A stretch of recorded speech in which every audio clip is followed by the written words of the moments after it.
那这部纪录片它非常的丰富，丰富到就是它可能在一群企鹅里面，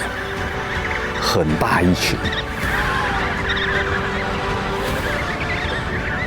那不只是你前面看到的东西，我们耳听八方，你还可以听到后面的东西，就整个把你包覆起来，这样啊。那它是一个很不一样的体验啊。那唯有你在电影院里面，就可以还原我们在这里的